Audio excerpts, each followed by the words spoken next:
Going live. Did I ever tell you some of my high school coaches? I'm not going into. I'm just doing commercial. What about your high school coach? He was really weird. Did he riz you up? Yeah. Was he trying to fuck you? No, it was Dan Orlovsky. No way. I swear. Actually. Wow. That's great. Are you being serious? Yeah, I was coached by him. Will Myers, the old. Yeah, the tight end. No, Will Myers, the old Texans center. Oh yeah. Greg Isdaner, who used to be an NFL lineman. Yeah. Was your team legit? Did you start? What'd you play? D tackle? Center. That's right. All right. Yeah, you look like a center. Is Jason Kelsey? Is Jason Kelsey your hero? Dirty work. Yeah, Is Jason Kelsey your hero? No, it was Max Unger. Max Unger. Okay. Multiple-time Pro Bowler. I think like 5 times. When he got traded for Jimmy Graham, who was my favorite childhood I player. remember that. Yeah. Oh. Are you a Seahawks your backup team or something? No. I love Jimmy Graham. Yeah, I like Jimmy Graham. He's a I baller. just like Jimmy Graham. This camera's kind of like it. I feel like I can't. It's not smooth. You know what I'm saying? Let me I was test having it out. some trouble yesterday during the hockey game. I don't like this but tripod at all. I hate this. It's all right. I feel like it's not smooth. Oh, dude, this is as smooth as it gets. I'm just trying to reassure you, bro. Sorry. Oh, backlight. You got it. City of brotherly love. Let's go around. I don't like Sean McVay. You don't like who? Sean McVay. Who? Sean Wow, why you McVay. not like him? Sean McVay? Why don't you like him? He's too pompous. He's corny? Yeah. You guys trying to smoke after the game? Oh, Nick No, Sirianni I'm just is kidding. up there I too. don't smoke. Alright, so this is the backlight on. So let's see. Do we want the backlight? Nah, dude, you can't even see the players. So, Matt, what are you doing in Bonnet after this? You doing anything fun tonight? I'm hanging out with some females. Ooh, some Oh, birds? alright, there you I go. thought you were engaged, you fucking cheater. No. Birds fly. You unloyal piece of shit. Birds fly in a flock, baby. Yes, sir. That was the best thing you could have said right there. That was awesome. That was I don't great. like the backlight on. Where's my phone? Did I lose my phone? Yeah, dude. Duffy, can you listen to me for 2 seconds? You don't like the backlight on it? Look how it looks. Yeah, take that shit off. I think that's just why it's for indoors. Take that shit off. Where's my fucking phone? Oh, my bad, dude. I was stupid. I was bugging. I actually wrote down this roster, and there were a lot of niggas with no names. So Yeah, it was ridiculous. I was just like, just in case. But I forgot LaSalle actually comes in clutch for us. Pull up on the Hey, street. if you want to see if there's any more free stools down there, if you want to sit down, see if there's any more free stools down there if you want to sit down. I'll be good. Wait, can you pull up the feed for me? Yeah. What happened? That was just delayed. Bro, they just frozen. Yeah, it's definitely frozen. Fuck, man. What you did, bro? I didn't do anything. I'm just playing, dude. You gotta relax. Dude, I'm fucking pent up right now. Are you fucking ready? Are you excited, Harry? Dude, I'm so excited. Guys, Let's get this game Say going, like you man. mean it, bro. aye, Captain.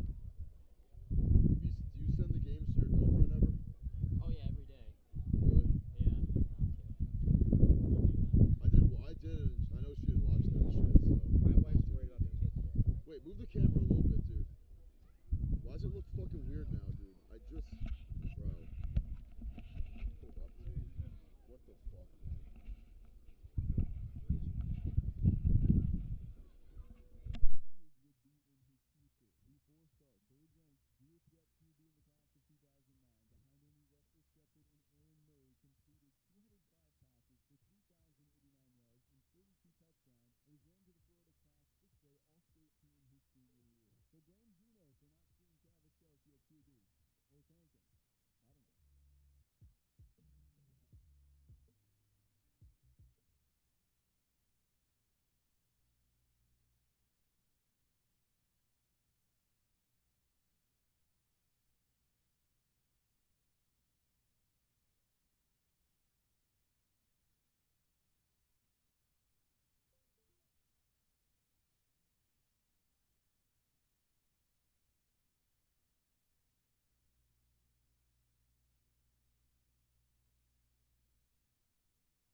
All right, here today, Alumni Weekend here at LaSalle Academy. It's the Rams, the #1 team in Rhode Island, hosting the #1 team in Massachusetts, the St. John's Prep Eagles. This should be a good game between two powerhouses in their respective states. Tim Duffy on the call alongside Harrison Prey.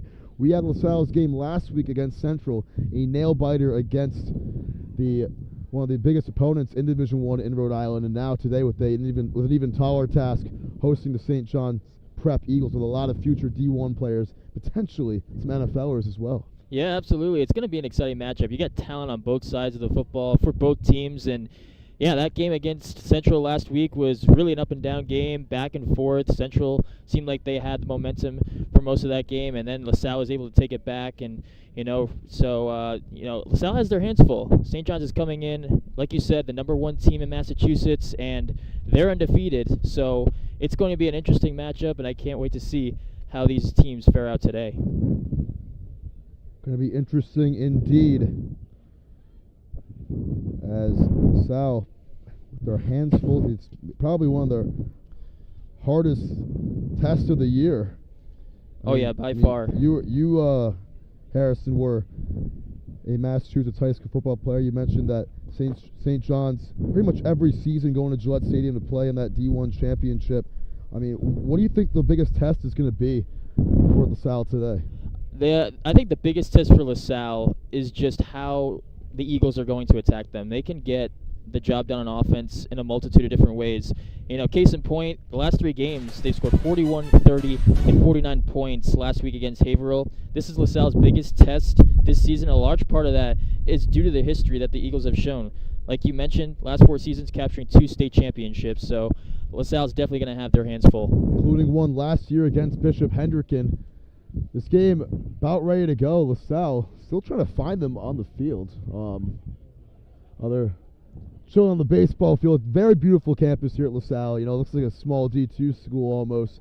The turf baseball field. You got the other turf baseball field over there, a softball field. LaSalle coming out on the field in a moment. They look at the cheerleaders, and St. John's in the white today, ready to get dirty. As potential rain coming this afternoon, but here come the Rams entering on the field here in this home matchup, and I want to see them a little more hyped.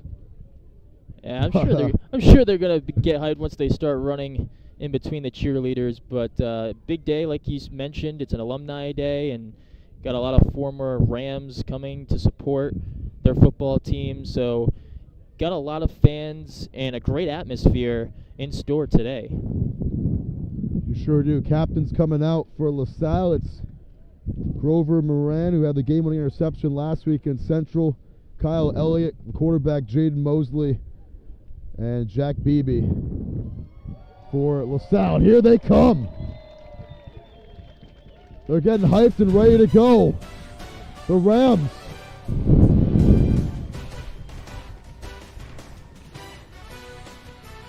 With the flag waving out, they're feeling pretty turned up right now.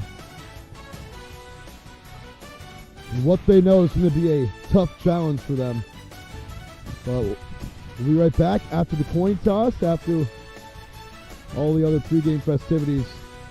And for the kickoff, we'll see you guys in about 2 minutes here on Fans Only Sports Network.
right, 12 minutes on the board. LaSalle going to receive the ball first, kicking off for St. John's.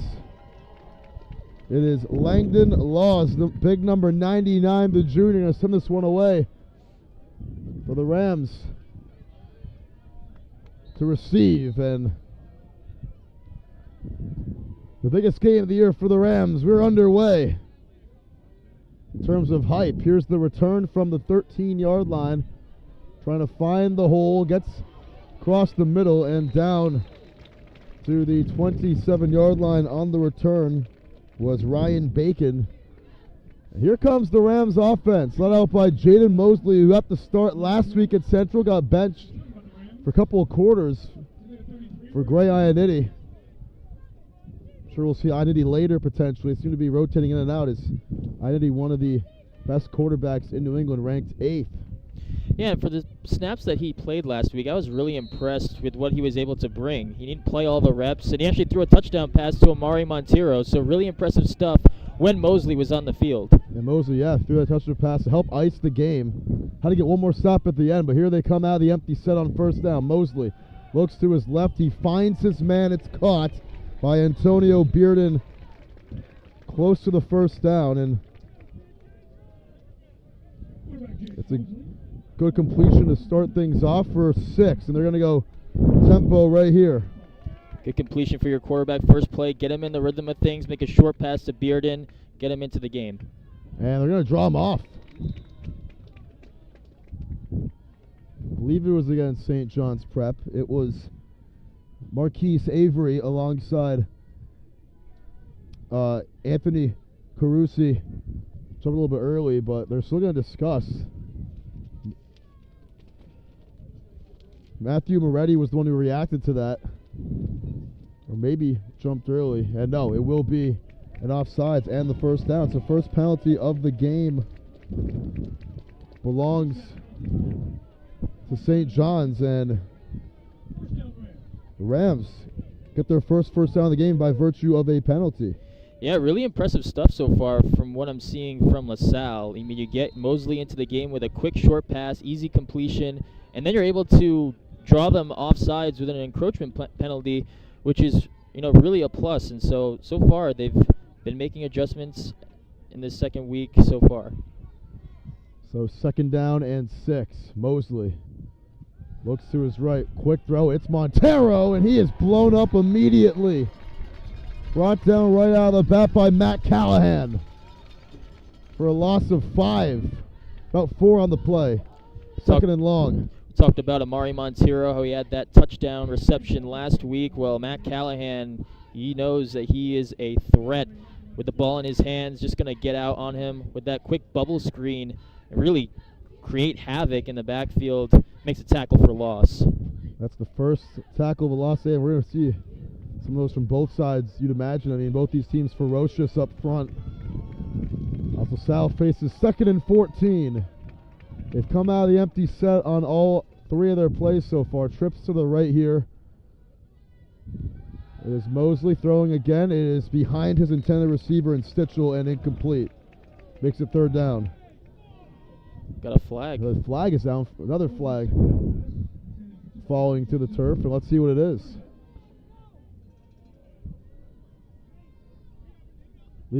Legal man downfield. So this is going to push it back. He'll take the yards, I believe. And Jeff Marcone is not happy right now because he was trying to plead that Tamoy Stitchell was on the line of scrimmage, but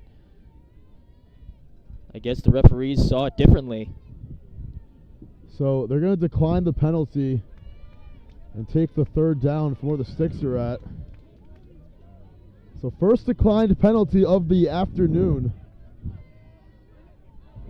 Makes it 3rd down, and we saw the official saying yes, it was declined. Hey, zoom out. Missing that guy at the bottom. 3rd and 14. Moser, here's the quick throw again. Stitchell makes the catch. Stitchell gets by a defender, stays on his feet, and now he's wrapped up. Knocked down first there by Lucas Pelletier. He slipped the initial tackle from Carusi, and that makes it 4th down and 11, about 12. Yeah, it was a great start by LaSalle on their opening drive, able to get a first down, quick completion from Jaden Mosley to Antonio Bearden, and then got a first down virtue of the penalty, and since then, had a legal formation, or an ineligible receiver downfield, and since then, kind of been struggling to get back into it. And when you look at that, I mean, that was kind of the recipe for last week. They had a lot of penalties, and it was a great start, but went back to what they were doing last week. Wallace, the deep punt. Turning from the 17 is Aliberti. He's brought down almost immediately. Stevie, one of the captains, finishing him off. Still got some good yardage on the return as he gets to the 23-yard line. That is where the Eagles will start their first drive of the game. And Aliberti, really a guy that can make a lot of things happen in space. Their punt returner, also their running back as well, and he's a three-way player, also plays on defense, and so it should be interesting to see this offense for the first time today, offense that has been outstanding in scoring in the first quarter of games. Deacon Robillard, the starting quarterback, is going to do the counter play first. Play is a loss. Alicio Nagaris bringing him down for a loss of 3. Aliberti going backwards right there. What a great play that time by Nogueras, being able to just disrupt the middle of the field and get that tackle on Aliberti. Talked about setting the tone. St. John's Prep, one of the best in New England, really has been the best in Massachusetts for the last couple of years. I was muted. Come out of the pistol here on 2nd and 13. Here's the screen. It's high. It's caught. LaGrassa is going to rumble through for the first down to the 36. Picks up 13. Give him 14 as he's marked down at the 37. That's just a great play call by the Eagles that time. You're behind the sticks. We've seen LaSalle struggle with that on the first drive and last week. Get a screen pass, get something going to get those yards back, able to get Cam LaGrassa in the middle of the field, get a screen pass to get the first down. Here's 1st and 10. Pistol again. They're going to hand off. Left side, and Nagaris got there again. It's a loss of 2. He's got 2 early tackles for loss as it was LaGrassa going backwards. And Nagaris again getting in the backfield and wrapping up LaGrassa. And that's what you need out of your defense, getting your inside linebackers to just penetrate these A and B gaps for the St. John's Prep offense. And you're going to have to make these types of plays to have your team believe that you can come into a game like this against a highly favored St. John's Prep team. Making a couple good tackles for loss so far. Here's a throw on 2nd down, wide open. It is complete across the 40 and brought down to the 43-yard line was Merrick Barlow. Making his first catch and got a good chunk of the yards there to set up a 3rd down and 2. Yeah, just some new personnel coming in for St. John's. And Harrison, you watched some of the game tape before this. You think that's going to happen a lot today? Just switch up the personnel a lot? Yeah, they're going to switch up the personnel. They have a lot of different formations. They'll go in the I formation every once in a while, and sometimes they'll go with a formation like this. Stack in the backfield. Here is the quarterback keep. Taysom Hill style up the middle. Rumbling down for yards was Jimmy Nardone, the senior quarterback, coming in making the play. 1st down. Very interesting formation there. They took out a lot of wide receivers there, put in everybody tight, and just had Nardone follow the pile, follow his offensive lineman to plow forward for 1st down, and now in LaSalle territory. It's good for about 9 on the play. As we're almost halfway through this first quarter already. 1st and 10. Robillard has his man in motion. It's Scala. Play action. Breaks out of it. Robillard throws on the move. That one is complete. And wrestled down at the 44-yard line was Mason McSweeney. for his first catch. Gain of about 4 as Robillard broke out of the sack and made a play on it. It's just Tamoy Stitchell on a safety blitz right here, and he's going to try and take down Robillard. Just able to evade that sack, able to roll and make a nice completion that time to Mason McSweeney. So really seeing this St. John's Prep offense be able to attack you in a multitude of ways. Robillard able to improvise and make the completion. And in motion again. Gonna pitch it left side. Try to get to the corner. Has the past the 40, shy of the sticks. Aliberti again. Got some good yards there. About 6 on the play. It'll be 3rd and short. Mentioned Aliberti being a 3-way player, and this is just a toss to the left. They go in the shotgun. They send Chris Vargas in motion, and again, you get these offensive linemen out in space. And Braden Hughes, one of their maulers up front, leading the way. So it's Nardone again. We're going to see the same thing as the last 3rd and short, but whistles blowing everywhere before the play. Don't know if there was a flag or timeout. I don't see a flag.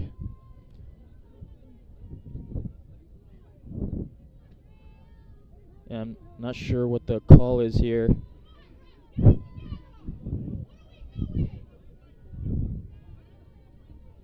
Some miscommunication between the head coaches for LaSalle and the referees. Not sure if they wanted to call a timeout or not. So it's going to replay the down.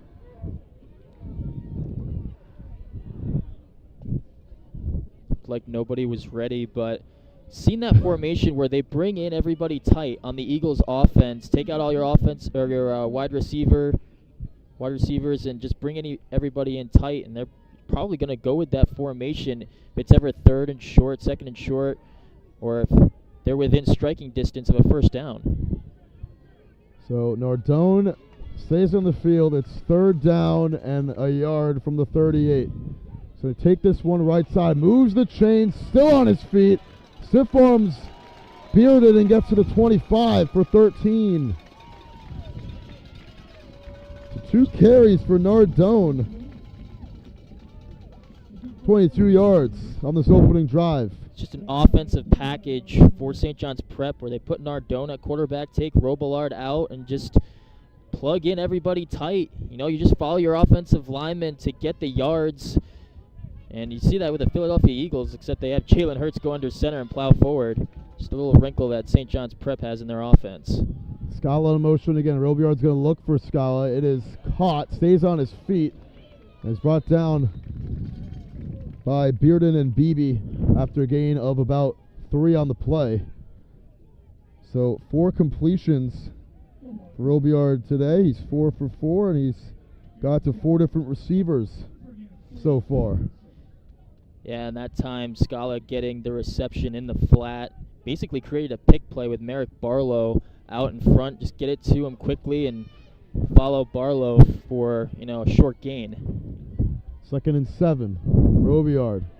Here comes the rush, and he's going to throw it away. Incomplete. Getting there first for the Rams was Kobe Moi. Moi came with the pressure and makes it 3rd down. First third down of over a yard here for the Eagles. Let's see what they want to do. Going quickly out of the huddle. Just a great play by Moi, being able to take Robillard out of the pocket and create pressure. Robillard throws to his left, and it is caught, pushed out of bounds. Shy of the sticks was Gavin Gold. Makes it 4th and 5, only a gain of 2. It's a good play right there by Antonio Bearden, just pushing him out of bounds there, and brings up a 4th and 5. It looks like they're going to keep the offense on the field, but they sure are. Chris Vargas, I believe, or may have been Vargas there on the reception. Just a great play by Bearden, just pushing him out of bounds. Will be a big play on defense for LaSalle if they can get this stop. Backs in the eye. Scala the motion man. Robillard drops back. Here's the rush. Throws the screen. Wide open with the catch. 1st down and a touchdown. Flag is down. It's Gail Garcia with 6, but let's see what the penalty is. Looks like it looks like it's going to come back. Look like they're going to get Merrick Barlow on a hold there because he was the one holding his hands up. And the flag was thrown immediately in that area. So it looks like they're going to call Barlow on a hold on the outside, blocking downfield.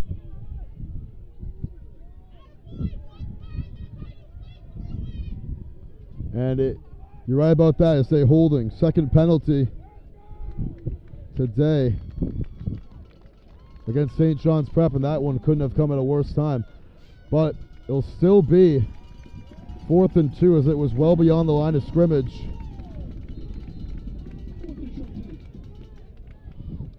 Yeah, let's see what LaSalle can muster up here. I mean, you were able to create some life in the first drive, and now in your first drive on defense, going to need to stop this formation as St. John's Prep has been successful every time they've ran it. So it's Nardone again. High snap. He's going to pick it up and get stopped short until he pulls forward a little bit. Did he get there? It's going to be close. It's going to be really close. I think he might have. LaSalle pointing the other way. Mateo and Bearden. Let's see what the call is. This is going to be really close. Yeah, they're going to have to send out the... Oh, going to mark it a first down. And they give him the first down. And the St. John's fans loving every piece of that one. Below to the left of us. 2:14 to go. That St. John's taking off a lot of clock on this opening drive. They sure have, and a lot of that has to do with them going for it on 4th downs a couple times on this drive, and that usually creates a long, sustaining drive. 1st and 10 from the 15. Another high snap. Give it left side and stop short. The line of scrimmage, Alberti had nowhere to go, as it was Sean Francisco making the tackle there for the Rams immediately.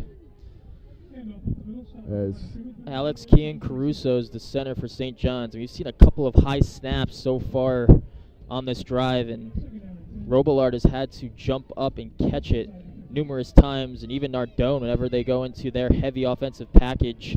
So it's just something that he's going to have to fix as this game goes along. Robillard hands off, left side, big hole, slicing through, getting in for the touchdown. Alberti, 15-yard scamper, puts St. John's on top.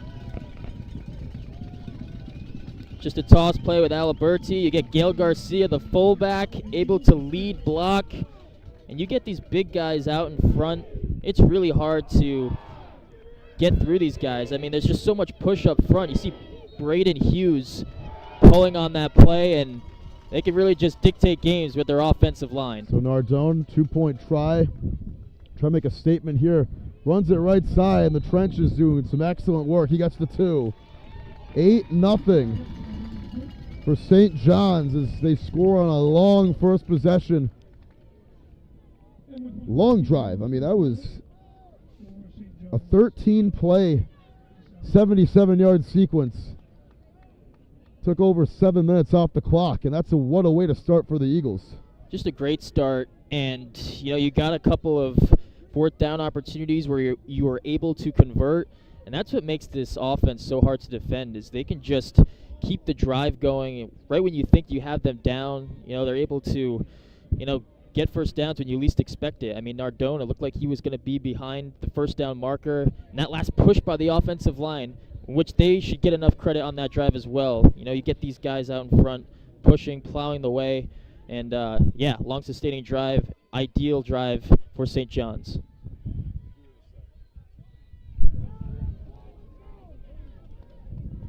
Langdon Laws will kick this one back away to the Rams for their second drive. Here's the boot. It's a sky kick. It's very short. Returned from the 24-yard line by Mateo. He is wrapped up after only returning it about 10 yards. Just over a minute to go.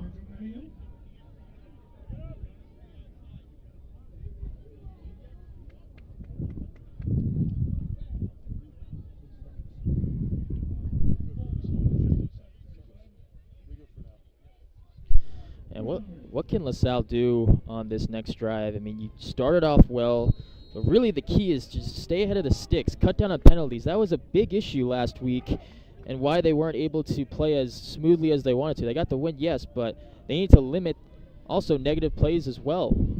Sure was. And they had 12 penalties a week ago. Here's the handoff up the middle. First carry of the game for LaSalle. Stumbling through for extra yardage. What a run right there from Charles Sayeg, and he's able to pick up about 7 on the play.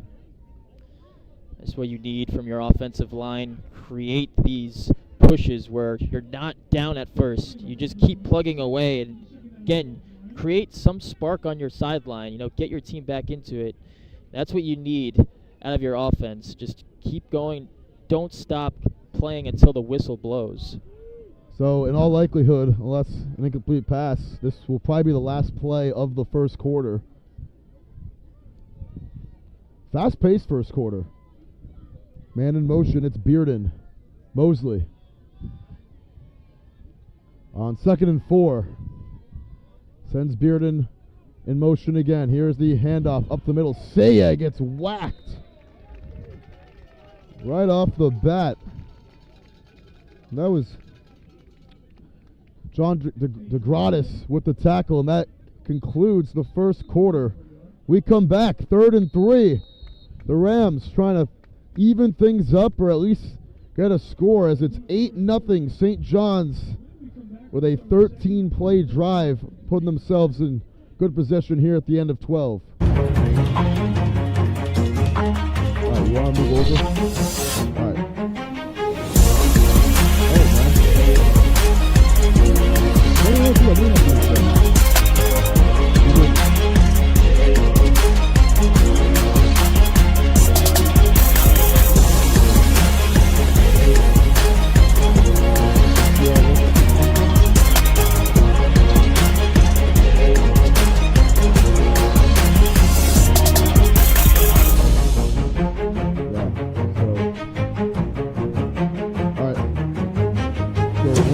Once we get over here, just, move it back a little bit, you know what I mean? Don't be afraid to.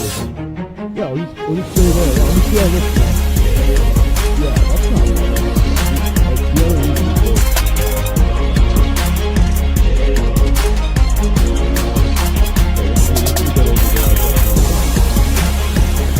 reason. Back here, it's 3rd and 3. Beginning of the second quarter, and LaSalle starting 0 for 1 on 3rd down. They need this one here.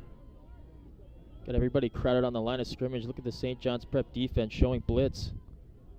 Got 8 in the box. Sayeg, nowhere to go. Wrapped up, blowing through the line was Marquise Avery again. And that is a loss of 4 on the play. I mean, you'd think, in a game like this, every 3rd down is going to be crucial. And that was just nowhere to go. Right, and, you haven't created any spark offensively for the Rams. And 3rd and short, that's just a great play call by the defensive coordinator for St. John's. You just sent everybody selling out for run support. And, you run the football 3rd and short. It's just a great play call, knowing that ideally you want to run the football. St. John's defense taking that away. Here is the punt. Wallace gets it away from the 30-yard line. On the return, it's Gold, and Gold across midfield down the 47-yard line. Puts the Eagles in Rams territory. That's where they're going to begin this drive. Just a great return by Gold, able to just find the crease, able to get to the outside, and like you said, set them up in LaSalle territory. St. John's Prep, they can get it done a multitude of ways. Obviously, running the football, they'd like to do first, but if Robillard ever needs to cut it loose, he can, and he had a good drive throwing the football. Terrence Campbell not playing today for the Rams, it appears. The number 1 player in Rhode Island following the departure of Justin Denson, the former Ram, now playing prep, going to Michigan State next year, as Robillard will throw this one away on 1st down. And LaSalle's defense giving their own impression of what the Eagles have shown them.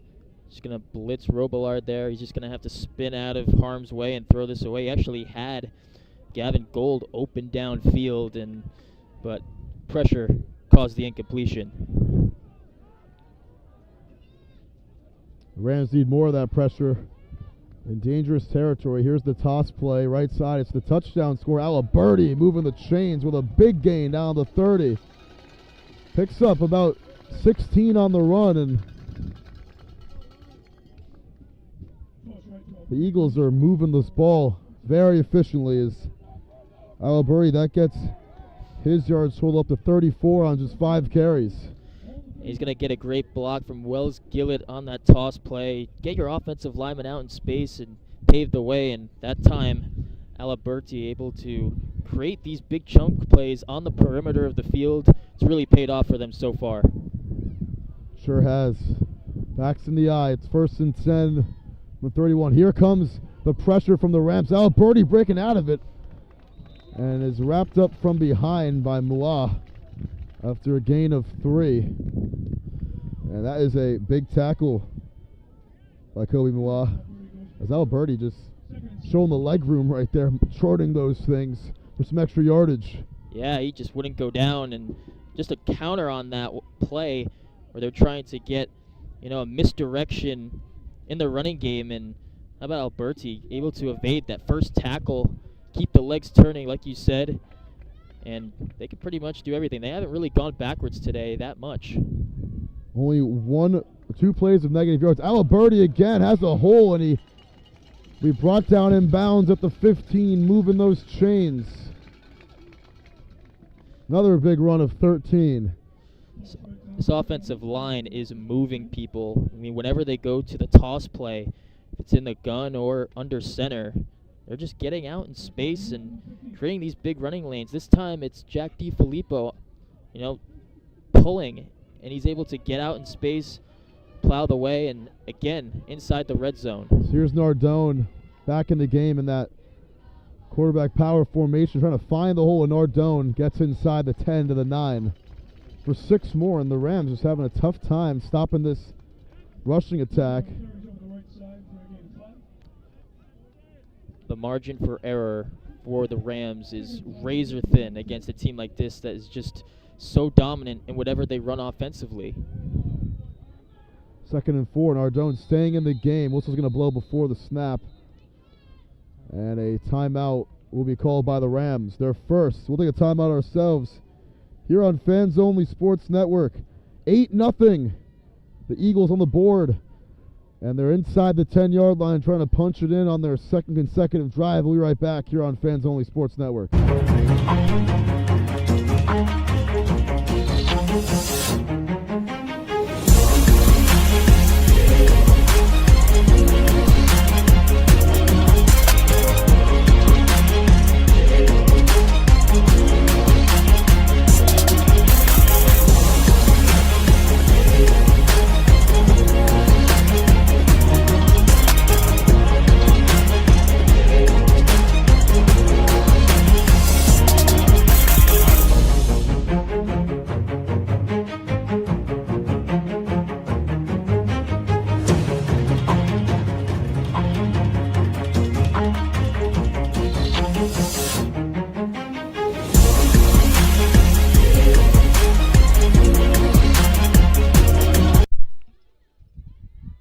Second down and 4 following the timeout. Toss play. Aliberti right side, and he is going to get wrapped up. Beebe brought him down. Moi was there first for no gain. It'll be 3rd down. You love to see this front 7 of the Rams be able to get in the backfield and just create a better push, not let these opposing offensive lines dictate them and push them around, and they've been able to at least at some plays get in the backfield. Here is Nardone on the power play. He walks in for the touchdown. And he knew it was coming. Had that 2-point conversion earlier. Walks in for a 9-yard score. And St. John's up 14. And that formation that we talked about where they just bring everybody in tight, push that right side of the offensive line. They brought a 2nd tight end in the game, and Josh Harmon. You get Harmon and McSweeney on that right side and create a lot of damage through the run blocking. They're going to do it again here. It's Nardone, all 6'3" of them getting in for 2 more. 16 zip. And the Eagles just moving this ball with ease right now here in this first half. They are just moving people off the ball. I mean, it's pretty remarkable to see just that the interior of the offensive line. Again, mentioned Wells Gillett, talk about, Graham Roberts, all these big guys up front just creating these running lanes for Alberti and Nardone. They're making it look easy. Making it look really easy right now. And the Rams, I mean, like you said, such a slim margin of error for them against a team like this. And see our pool right there. Rain will come down. We're underneath our tent in case we see the ball on this side of the field. Just to let you guys know at home, in case there's any blockage of any of our footage. Laws will kick. Another short kick returning from the 20-yard line and blown up. Francisco brought down almost immediately by the junior Jeff Quigley for St. John's. He gets up to 30. That is where the Rams will begin drive number 3, with Jaden Mosley leading this offense back out. And going into this game, it was going to be the focal point if they had Terrence Campbell healthy, and obviously not playing today, to rely on him. And again, St. John's Prep could score at will and already in a 16-0 hole. The rain starting to come down a little bit. See how it affects the way these two teams are playing. Here's the end around handoff. We saw this a lot last week. That man right there, Bearden, he is going to get stopped after a gain of 2. Probably about a yard, actually. Yeah, Bearden's first carry today goes nowhere. John Dragatis, that middle linebacker for the Eagles, just able to scrape and break down and make the tackle. And that's what it comes down to. These guys can fly around everywhere, sideline to sideline, and they create a lot of speed. They cover up a lot of space on defense. It makes it really hard for the Rams to go east and west and get Bearden on the perimeter. You got to think about how they're going to replace Terrence Campbell in this game. He had 12 rushes for 102 last week against Central. Strong game, not looking the same without him. Here's a quick throw. It is caught underneath Bearden, wrapped up by the jersey. Nice tackle there by Jackson Tucker. But it is a gain of 4 on the play, so this clock will continue to move. St. John's Prep just kind of going to their zone defense. It's an ideal time to go to that coverage. Right now you're up 16. Just kind of let these things play underneath you, rally to the football. Tucker able to break down, wrap up, and make the tackle. But these plays offensively for LaSalle have been there. These quick curls, hitches on the outside. They're able to find the soft spot in the zone and just get yards. Now going to bring up a third and manageable. As the Rams, Mosley 4 of 5 so far, but just 8 yards. Got to move the sticks here and some good air yards on this play. Empty backfield again, audibling at the line of scrimmage. Here comes the blitz. Mosley throws underneath. It's caught by Montero. First down to the 49-yard line. Got it out quickly and moves the chains for 14. The longest Rams play of the afternoon so far. Great play by Mosley. St. John's showing blitz, and they brought 6. They didn't have enough guys to block it off, but just a great job by Montero making the quick catch, and it looks like he's down, but a great play by Mosley getting it out of his hands quickly. Montero slow to get up. Official taking that timeout. We'll take one, too, as hopefully Amari Montero, one of the most dynamic playmakers for the LaSalle, gets up okay. 16-0 the score as we're over halfway through the second quarter.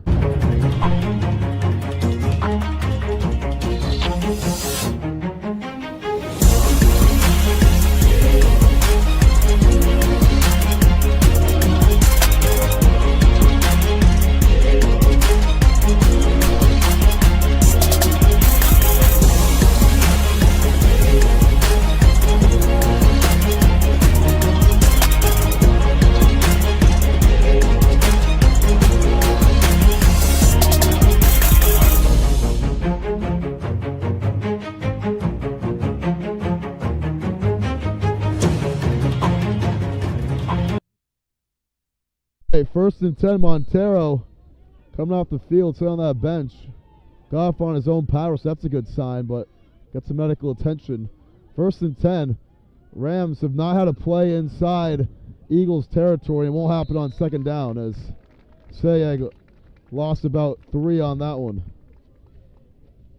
Yeah, this front 7 for the Eagles. Mason McSweeney that time able to set the edge and wrap up Salle for just a tackle for loss, and they've been making it hard up front. They're winning the battle on offense and the defensive line as well, just plugging up the middle and rallying to the football. It's been what they've been doing all day. I'm sure we'll see more of it here on 2nd and 13.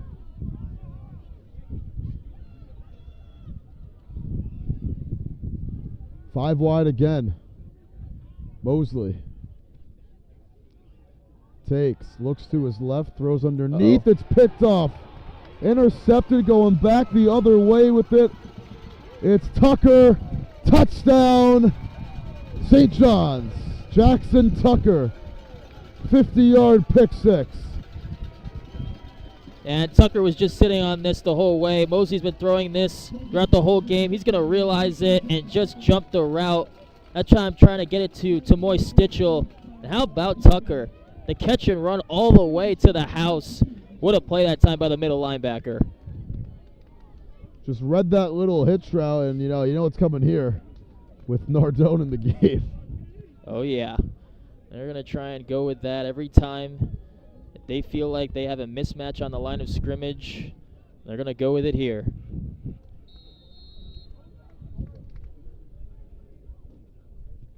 Here is the 2-point try, and that right side of the line for St. John's doing wonders today. It's 24-0 as Nardone, I mean, maybe the best backup quarterback fantasy start of all time.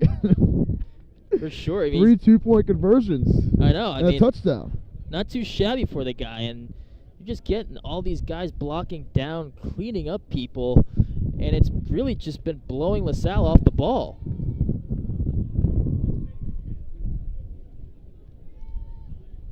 Nardone averaging over 9 yards a carry in this game, coming from that same formation all afternoon. 37 yards off 4 carries and the touchdown.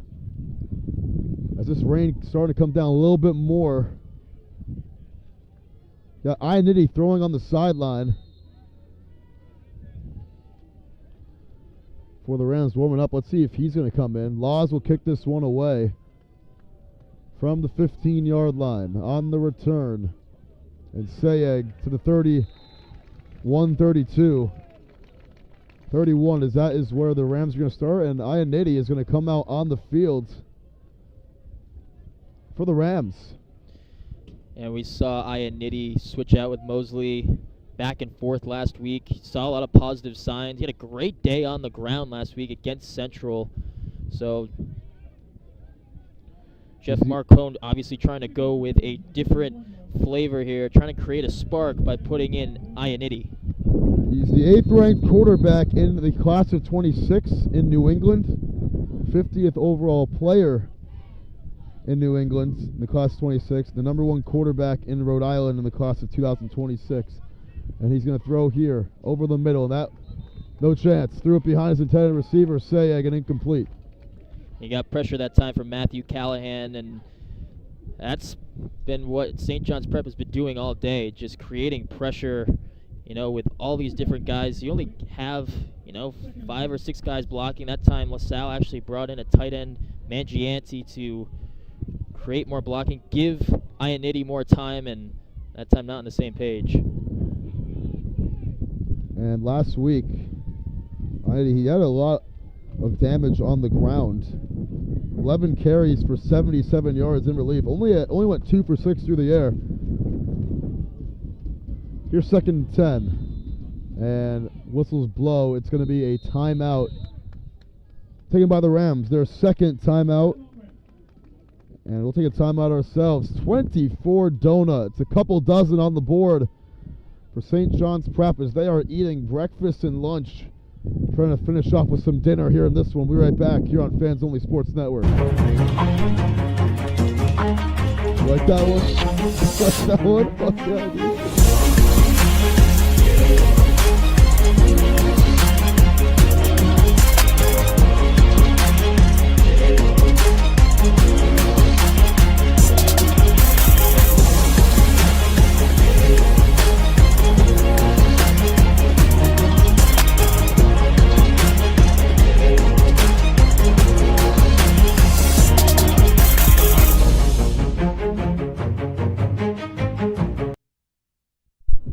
All right, 2nd and 10, we're back. Nitty running it left side. He is denied by DeGratis in the backfield. Loss of 2. And they tried getting that play out of the Eagles playbook there, that little quarterback power, and Nitty going nowhere. Yeah, DeGratis making his presence known once again, getting in line of scrimmage, wrapping them up, and again, just making it really hard on this LaSalle offense to move the ball.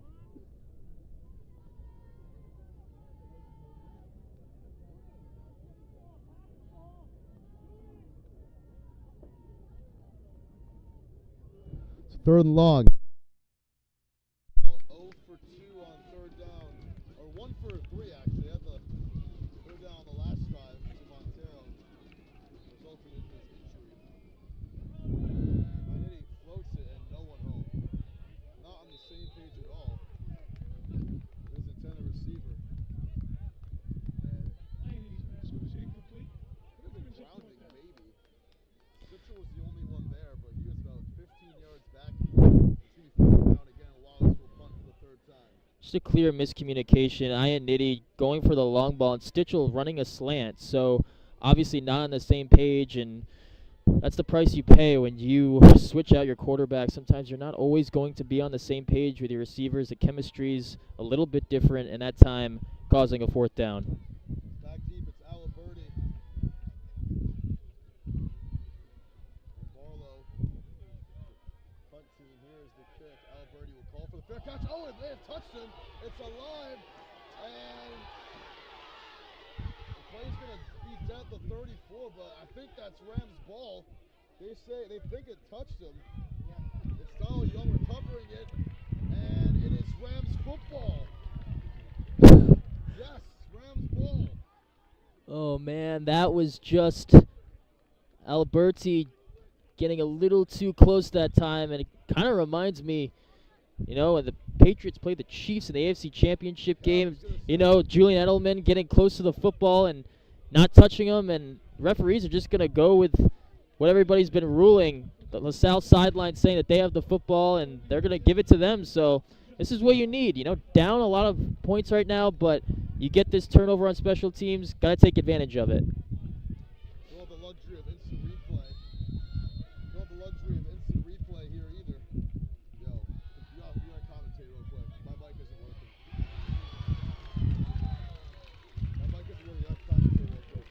That's a catch that time from Antonio Bearden, having technical difficulties with Tim Duffy's microphone, but it'll be close to a 1st down.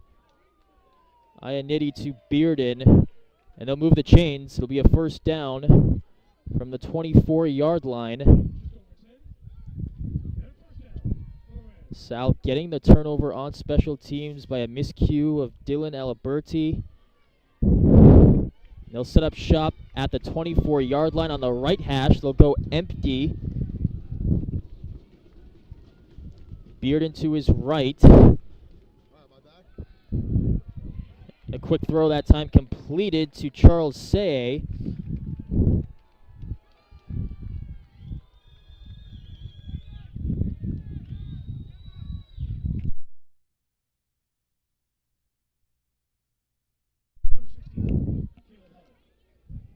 Still having some technical difficulties. The poll also in the way, so sorry for the viewers back at home. It's in the way, but it'll bring up a 2nd and 5. Now Jaden Mosley back into the game. Jeff Marcone. All right, I'm back. Thank God. That was All close. right. Got you back. Little mic check. Thank you, Harrison. Whew. Balling out. Mosley back in the game, but a flag is going to fly. And delay a game. Switching quarterbacks there. That's what's good. Another price you pay right there, you know. Exactly, yeah. I mean, you get the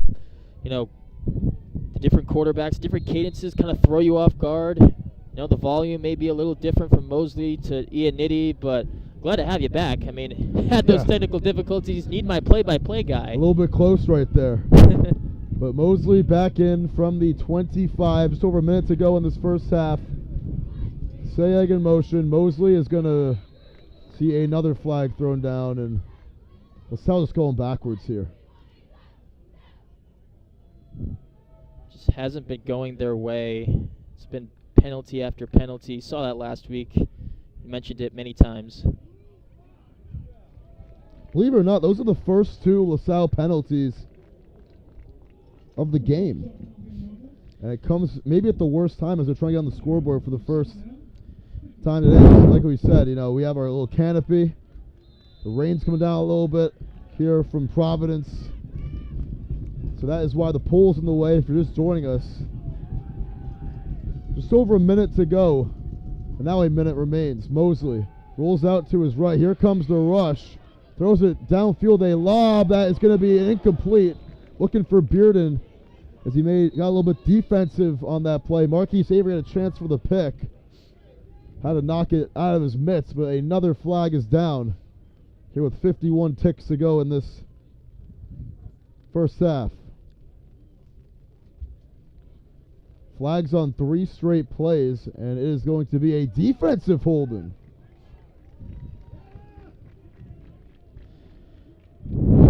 Talked about the penalties last week for LaSalle. It's certainly improved. They've cut down on them to this point. Like you said, only 2 penalties so far.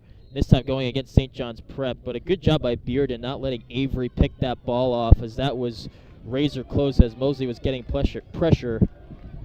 And now Gray Ianniti's back in. Not an automatic first down in high school, but it is 10 yards. Here's Ianniti, a quarterback draw up the middle, pushing his way for 3.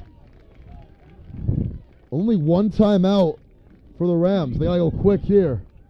And they're taking their time, it looks like. They got to go a little bit quicker. They do. And he took a pop that time from Jackson Tucker. Just met him right in the hole. And he paid the price. We talked about Ianniti trying to play through injuries. He got hit a lot last week. You're going to get hit a lot as well with this ferocious St. John's defense. 20 seconds and counting down. 3rd and a long 2 here. Ianniti, the young quarterback, working on the empty set. Looks, throws, fades, Stitchell, end zone. One hand, incomplete. And that would have been a highlight reel if he came down with that one. Falls to the turf.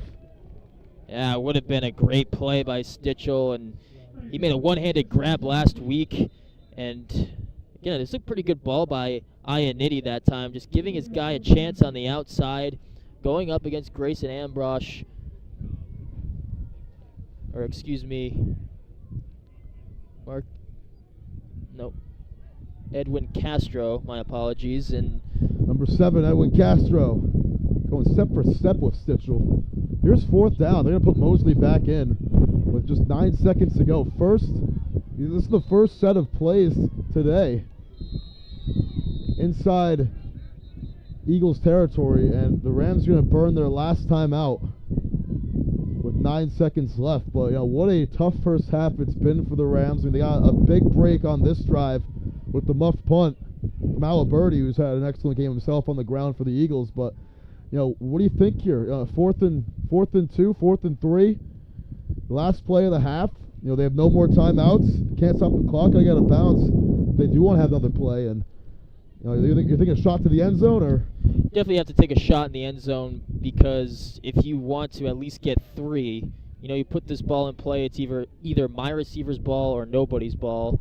You're able to give yourself enough time to put 3 on the board, but you're also down 24-0. You got to create something here. Everything basically had to go perfectly for LaSalle to have a chance in this game, and those first 2 drives going nowhere for them to start the game, and they're already in a hole. So you got to go for it and create something before the half. So Here's 4th and 2. They got 6 receivers out wide and just 4 linemen. And the encroach, no. 5 receivers to the left. This is such an unorthodox formation here. Man in motion. It's Sayeg. Mosley looks, throws, end zone. Moran out of bounds, incomplete, but a flag is down again with 4 seconds. And legal formation. Might be legal formation. No, ineligible man downfield. And a penalty is, of course, going to be declined. So, one last play to end the half for the Eagles. And, it's been a tough first half for Jade Mosley and company. Mosley, 5 for 8 in the game. Just 22 yards in the pick. I did 2 for 5, 15 yards, and 1 yard on the ground off his 2 carries. This quarterback rotation not working for the Rams. They'll take a knee to end the half. Robillard not asked to do too much in the first half, just 31 yards through the air. That ends the first 24 as it's St. John's up 24 at the break. 24-0 the score as the Eagles 3 drives, 3 touchdowns, 3 two-point conversions. What a tumultuous half it's been for the Rams. It sure has been, and everything needed to go right for them to, compete with St. John's Prep. They got off to a bad start on their first couple of drives, and, switching in Ian Nitty and Mosley at quarterback makes it tough with the chemistry you have with the rest of your offense. So, they're in a big hole, and they're going to have to, take advantage of these turnovers when they come. If they get them in the second half, going to need to make a lot of adjustments going into the second half. They sure will, and the Eagles are going to receive the second half kickoff. We'll be back here 12 more minutes on Fans Only Sports Network as quarter 3 will begin in about 15.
Do what you want, man.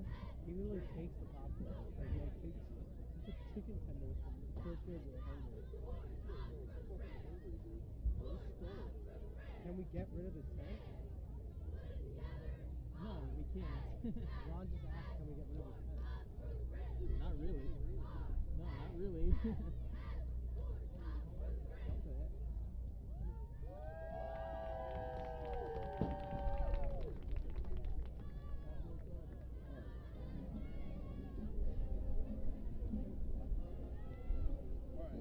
I think just like you and the balls on this side, we just sacrifice some lightness in the game. It's like it's not gonna break, you know. It's just a little bit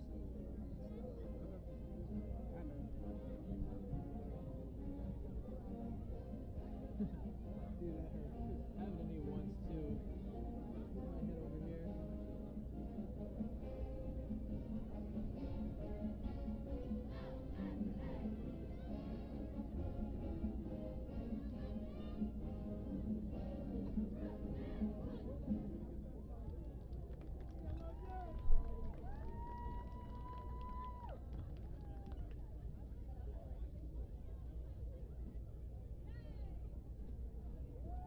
Alright, they're done, Duffy.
happen, but they don't have to be the cause of financial hardship.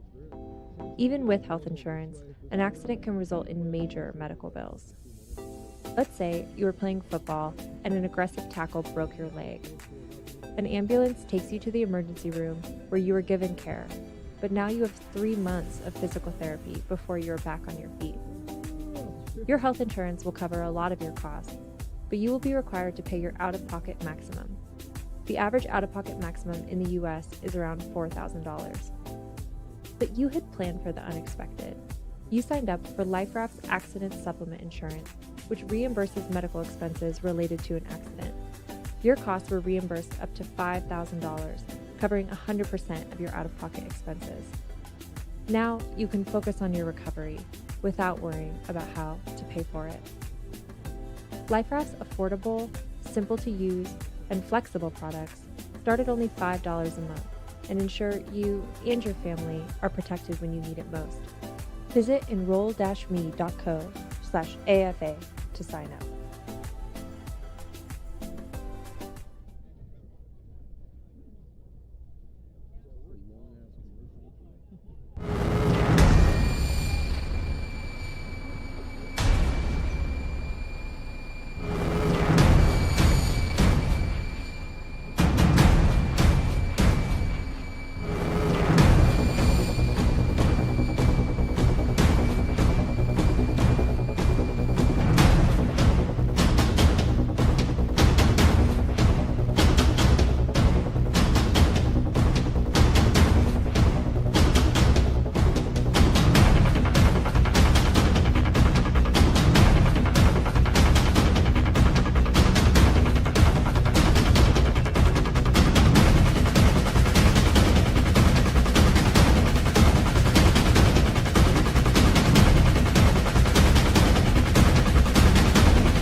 Oh, hey! Looking for some swag?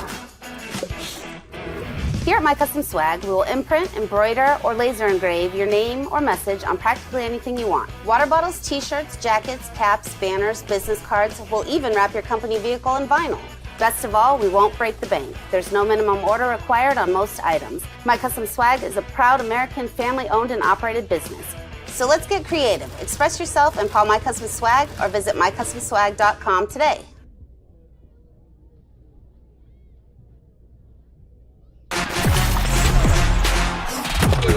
Game On mouthguards. Game On mouthguards have superior shock absorbency, are impervious to viruses and bacteria, and also is the only mouthpiece ever to earn the American Dental Association's seal of acceptance.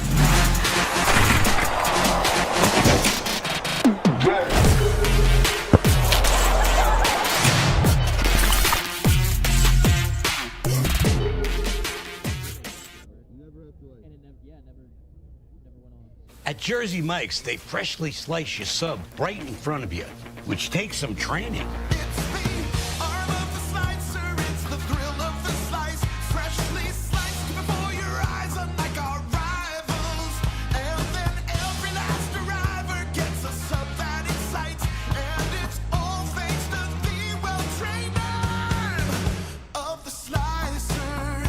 Sliced right in front of you. It's a Jersey Mike's thing. A sub above.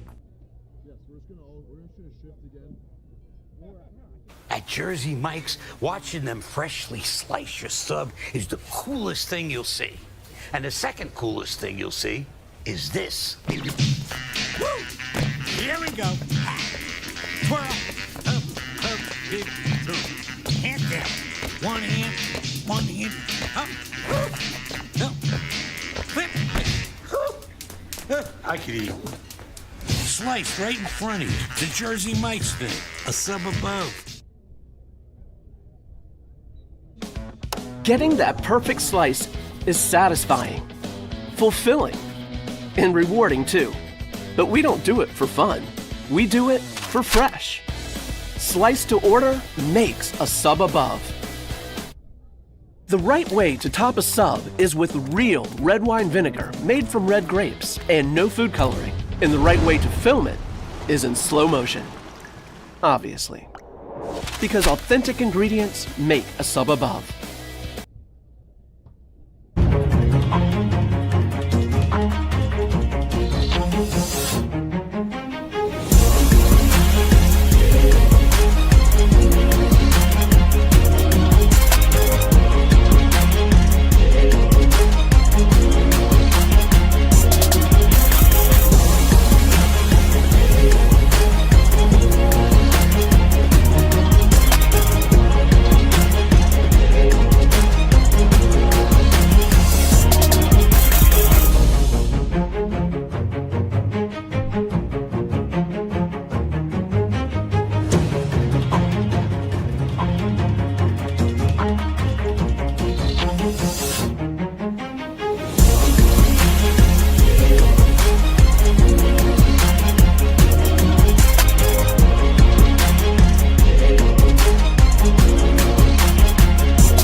Half number 2 here from LaSalle Academy. It's a rainy day here from Provincetown, coming down a little bit. You can tell from these gray skies. And it's a gray afternoon for the Rams, down 24-zip.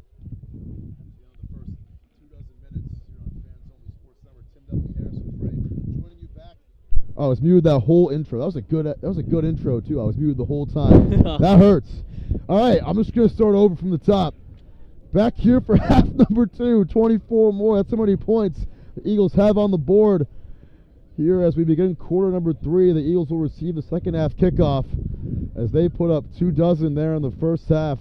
3 touchdown drives on their 3 possessions. They'll have a 4th touchdown drive coming up, potentially if they get in the end zone. Shouldn't have called a touchdown drive, but they'll have a 4th drive coming up here momentarily. Tim Duffy, Harrison Prey, back ready for action. We got 2.5 minutes on the clock until the second half. And, got a little show from the cheerleaders.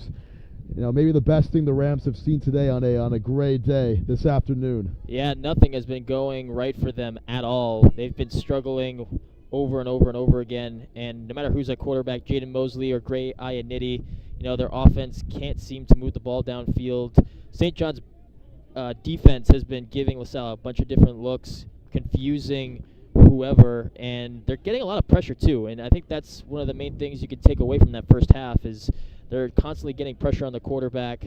And when they've been on offense, they scored every drive. So you really can't ask for a better first half than what the Eagles displayed. The Eagles, 3 touchdown drives on just 20 plays. So their first drive was a 13-play touchdown drive. They had the second drive as well, capitalized by the Nardone touchdown run, the QB sneak. Alberti had the first one, and then a pick 6 from Jackson Tucker of 52 yards. For the Rams, only 49 yards of offense. Here's the short kick. Alberti lost the handle. It wasn't Alberti. It's still loose. And going through his mitts was Andrew McMahon, who lost the ball there. Oh, that is just a golden chance for the Rams to get it back, as they are unable to recover the fumble. St. John's got it. A golden opportunity that time for the Rams to be able to hop on that fumble. Would have gotten their second turnover on defense. That time they missed one. The handoff up the middle. Alberti, he's been the workhorse today. He picks up 6 right there.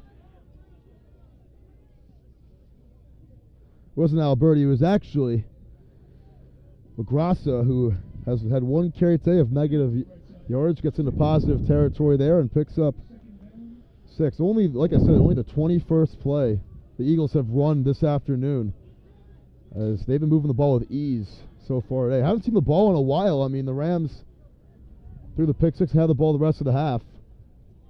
Here's the screen, or the throwing the flat out of the backfield. It's Gail Garcia with a lot of room to run down inside the 30, still rumbling for a huge gain of about 30 on the play.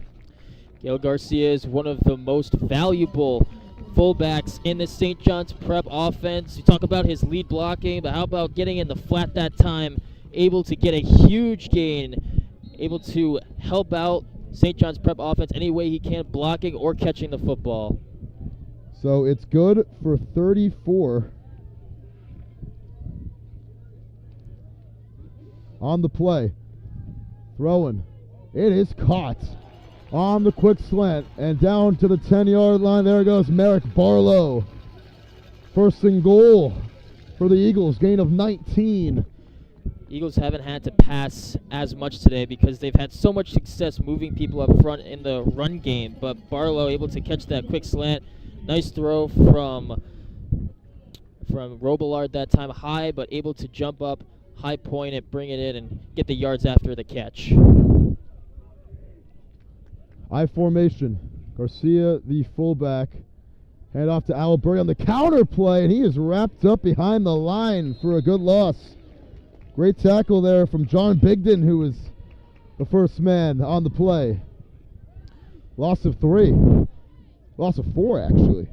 Eagles going to that counter run once again with Alberti and John Bigden there, able to get in the backfield, wrap up Alberti and swing him down for a tackle for loss. So just a good play that time by the interior defensive lineman. It's Robillard in the pistol. It's Scala in motion. Looking. Throwing the slant in traffic. Tipped up in the air and incomplete. Looking for Barlow. Breaking it up was Grover Moran, and it's 3rd and goal.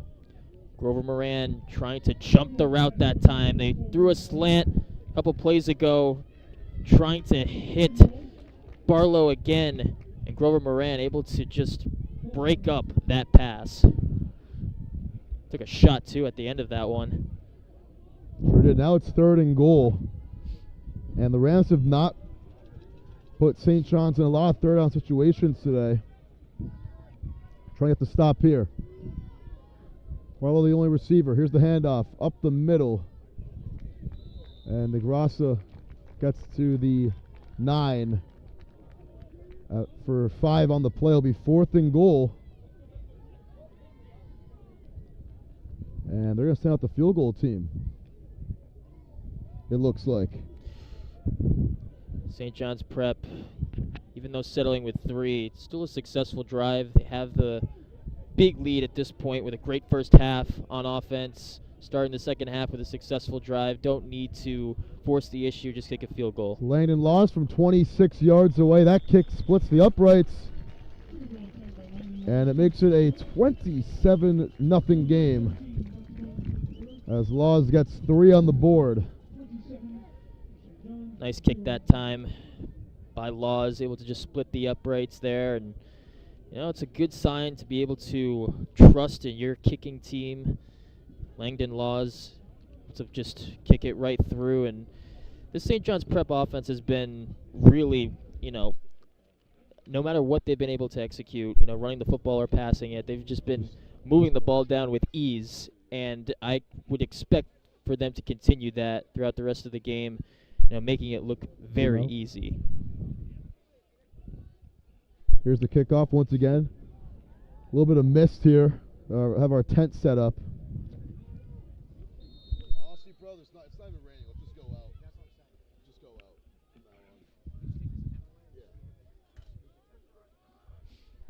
Here is the kick.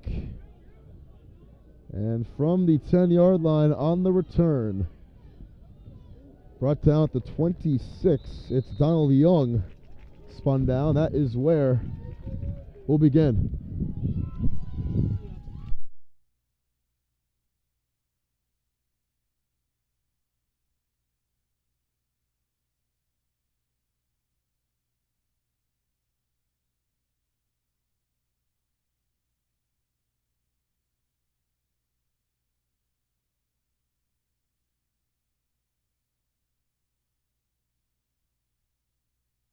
Set downs for the Rams, and it's Mosley in the gun.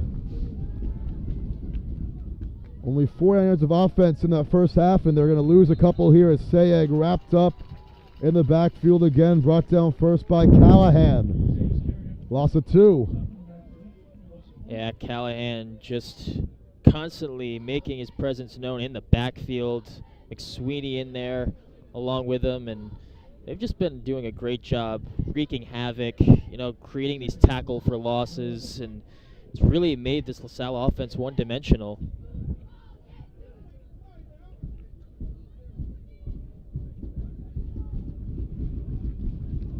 2nd and 12. Mosley puts his man in motion. Play action fake. Mosley got hit on the release and it's incomplete. Was a forward pass and it will be 3rd down. And Mosley, the trials and tribulations continuing here in this 3rd quarter. Getting affected again by pressure. Eagles defense has done that time and time again, and this time it's going to be Mason McSweeney getting pressure on Mosley and affecting the ball flight as it drops incomplete. McSweeney coming off the edge, number 8. He's been everywhere today. Has a catch offensively as well for a 3-yard gain. 3rd and 12. Only 1 3rd down conversion today. Montera still out of the game. He was the man who converted the 3rd down back in the first half. Here's the snap. Throw it on the sideline for Stitchell. Too much. Incomplete. As it was Grayson Ambrosch going step for step with him the whole way anyways, and it's a 4th and 12 again, and Wallace will come out for his 4th punt. Just a bit too far that time from Mosley, and again, even if it was a good throw, Ambrosch was right there to break it up if it were a good throw. And trying to get Stitchell involved. We've seen what he's been able to bring to this LaSalle offense last week. He made a great one-handed catch, which was a pretty cool play, against Central. And again, just it's been really tough for LaSalle to get things going. And flag before the punt. And a false start against the Rams. So pushing back 5. As we have the St. John Preps fans underneath us to our left, and they've been pretty pleased with what they've seen today. Some bells ringing there, and makes it 4th and 17. Wallace got that strong leg, setting up for his 4th punt. Here it is. It is a wobbler. So the turnover on the punt last time takes a St. John's bounce out of bounds inside LaSalle territory at the 48-yard line. That is where the Eagles will start their 5th drive. And when you're the Rams, going up against a team like this, like we said, there's very little margin for error. This game getting a little bit out of hand for the Rams, but defensively, allowing 4 scores on 4 drives not going to help either. It's not going to help, and at this point, when you play a team of this caliber, you got to forget the scoreboard, because this is a team that is so dominant. You just got to compete. Throwing. And a big hit from Stitchell, a little boomstick. That's a Rams highlight they're pleased with. Aliberti taking the shot. Stitchell laying the heat. Aliberti's slow to get up. He will walk off the field. Potentially. He's still slow to get up. Yeah, Stitchell was... Stitchell, that's probably the best Rams highlight of the game so far. By far, and he laid down the hammer right into Alberti. He was playing in the box, and he just was able to cover him on that swing pass and, again, lay the boom. And, again, play a team of this caliber in St. John's, you just got to tell your players, I just want you to play 48 minutes, really, in high school football, but... Again, you just want to see your guys compete, play aggressively, play hard, because at this point the score is not going to matter. And in motion, toss play. Run in right, it's the Grassa rumbling down for a good gain of 7. Give him 6. As he sets up a much more manageable 3rd down and 4. And I must say, getting Cam LaGrassa in as second running back in this Eagles offense has been really nice. Take the load off of Alberti. Here what's coming here. Nardone will keep it himself and once again move the chains down to the 34-yard line. Another gain of 8. See, it keeps his average staying tight. It's been so reliable. Just go with that play. If you just want to push up front, send extra guys to that right side of the offensive line, just go with it. It's been working this whole game and really is a tough play to stop as a defense. You get all those guys tight inside. It's just unfair.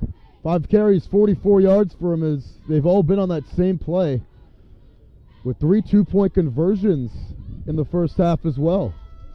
1st and 10 from the 35. Robillard looking deep, downfield, wide open. It is caught down to the 6-yard line. Lunging was Gavin Gold to make the catch for 29 yards. Great throw by Robillard, just making this throw with some pressure in his face, just lofting it up there, and Gold getting open behind the defense.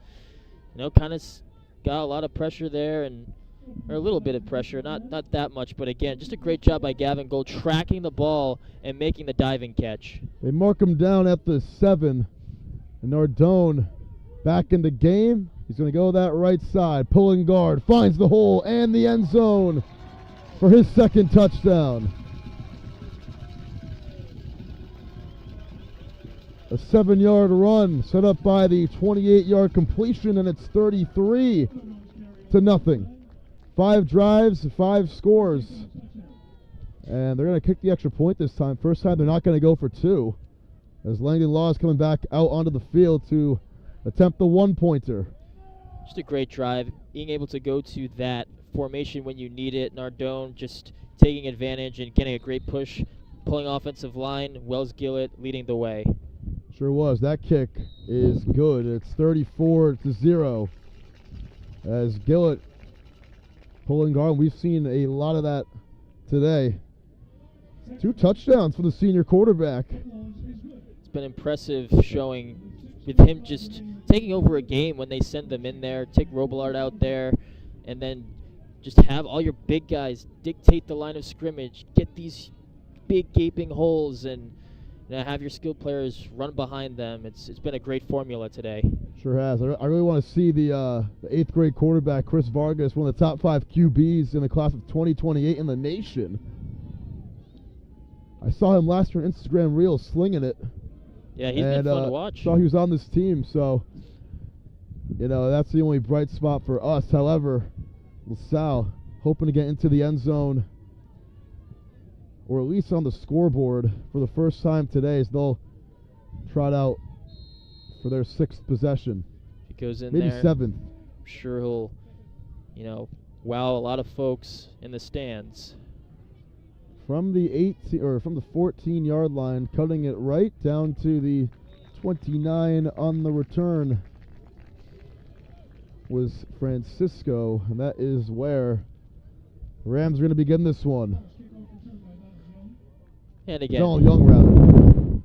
Can't look at the scoreboard right now. Just need to show that you can compete and create flashes for your team. Because again, it's still early in the season, and this is a non-league game, playing a team from another state. Try and create something on this drive where you can look back on and take it with you for the rest of the season. And this is the time to do it. Sure is.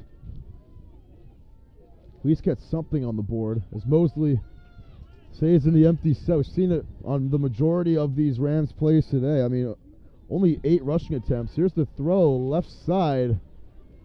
Getting tackled inbounds for a gain of about 6 was Isaiah Ramos. His first reception gives him 7 on the catch, and Mosley snaps his streak of 4 straight incompletions. Isaiah Ramos lining up in the slot that time, just doing a quick speed out. Jackson Tucker dropping, try and cover him there. Too quick, not able to get the leverage, but good positive start on this drive for the Rams.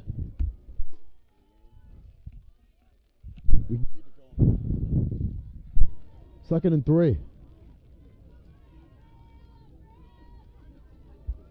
Rams only 2 first downs today. They're going to get one there. Has big encroachment from Andrew Hefferman, the senior. That was pretty obvious. Wasn't even close. Honestly, right there.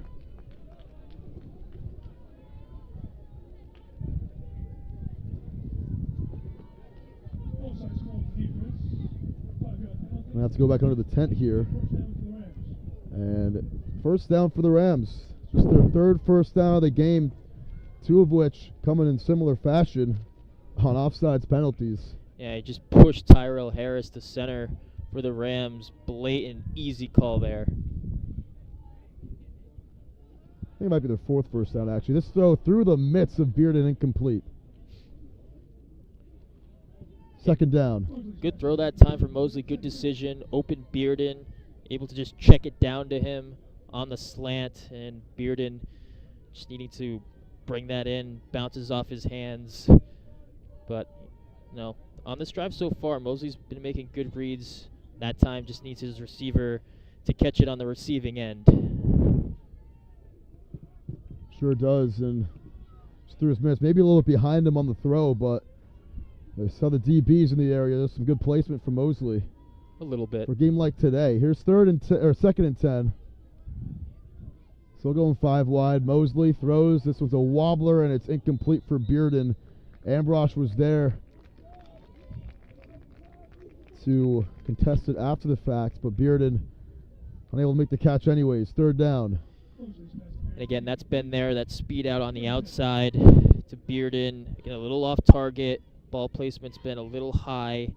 Just trying to get his players in space and get yards after the catch. And Ambrosch that time would probably lay the boom if he caught that ball. Sure would have. It's 3rd and 10.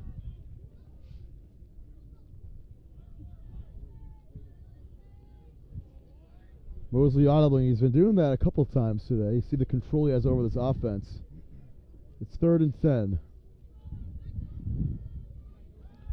Throwing downfield, wide open. Stitchell makes the catch. Tamoy Stitchell out of bounds to the 22-yard line. Biggest play of the game for the Rams. And it's good for 38 on the play. So you've been running the screens all day with your slot receiver. This time you have your outside receiver act like he's blocking. Everybody goes up. Stitchell wide open. Great play call there. That's a huge play for the Rams. Stitchell just his 2nd catch. And he was alone. Getting by Marquise Avery. And Ambrosch got his eyes caught in the backfield. He went to Antonio Bearden, who just went for a bubble screen, and Stitchell ran behind him. Just the 2nd first down through the air for the Rams today. Bearden in motion. They give it to him. No, Mosley keeps it himself and is wrapped up immediately by Tucker for a loss of 1. First carry of the game for Jaden Mosley. Tucker doesn't miss many tackles, does he? He's just going to come scraping in. He's been accounting for these quarterback runs of LaSalle constantly. No matter if it's a pulling guard or whoever, he's been able to beat them and wrap up whoever's at quarterback for the Rams.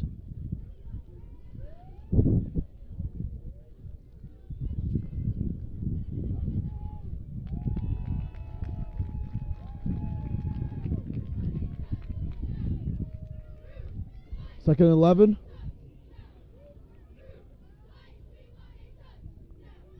Rams try to get on the board for the first time today. Just over 4 minutes to go in this 3rd quarter.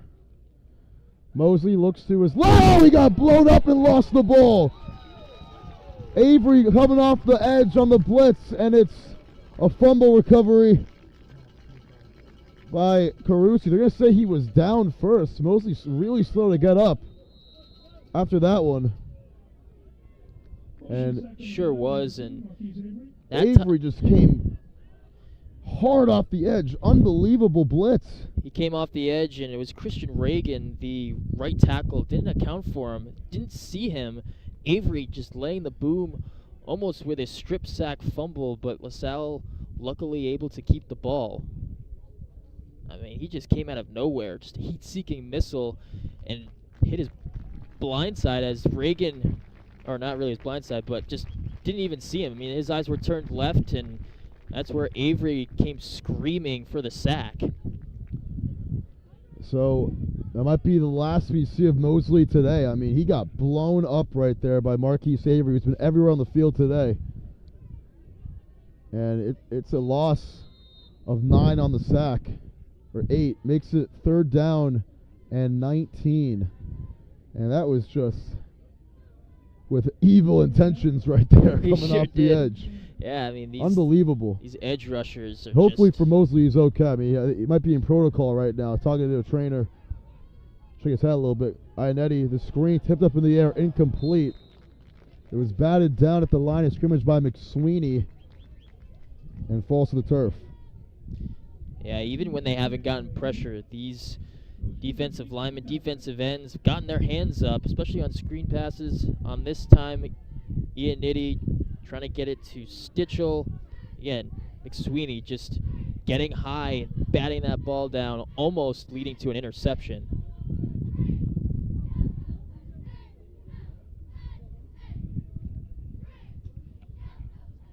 So it's 4th and 19. They're going to keep the offense out on the field at the 30-yard line. What can the number 8 quarterback in New England dice up here? Ionetti throwing, deep shot, end zone. Stitchell knocked away by Ambrosch and incomplete. Turnover on downs. That time, 4th and long. Ambrosch just going to play by the sticks at the first down marker. Don't need to play bump and run press coverage. Just play soft and make sure nothing gets beat deep by you, and just running stride for stride with Stitchell to bat that one away. Great play. So trotting now on the field is the junior backup quarterback, Carl Michael Monks.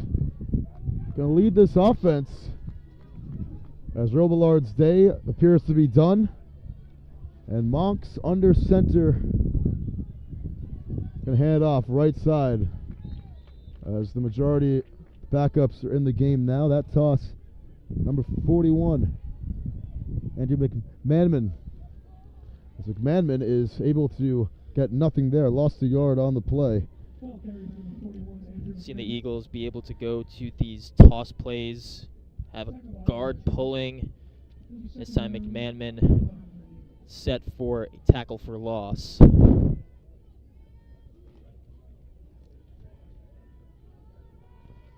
Monks, toss play, McManman right side. McManman has a hole, and he's brought down by Beebe after getting about 8 on the play, down to the 38. Good for 9. Good run that time from McManman, able to just make guys miss. I mean, in space, he can really wiggle and has good speed. That time just bursting right through, following his blocks, and getting good yardage. So 3rd and 2.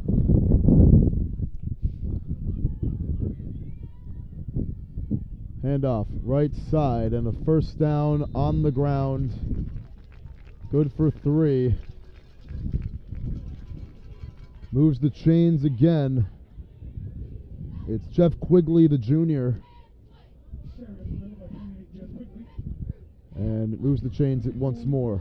Jeff Quigley, we've seen him on special teams make some really nice tackles, pinning LaSalle in their own territory, and this time getting a handoff gets the first down. First down. Monks is going to throw this one. It is complete. Stays on his feet. Castro for about 5. His first reception.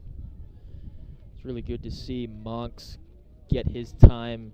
Good to see what you have in these other players. Talk about this roster, 100 guys or so. Got a lot of talent. When the time's right, game like this, give these guys a shot. Nice throw there from Monks. 2nd down and 6.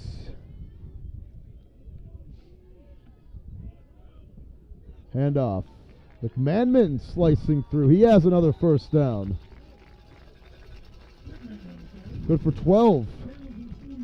Really liking what I'm seeing from McManman. This time getting a counter and making a nice juke move. The short area quickness is what has been evident from McManman.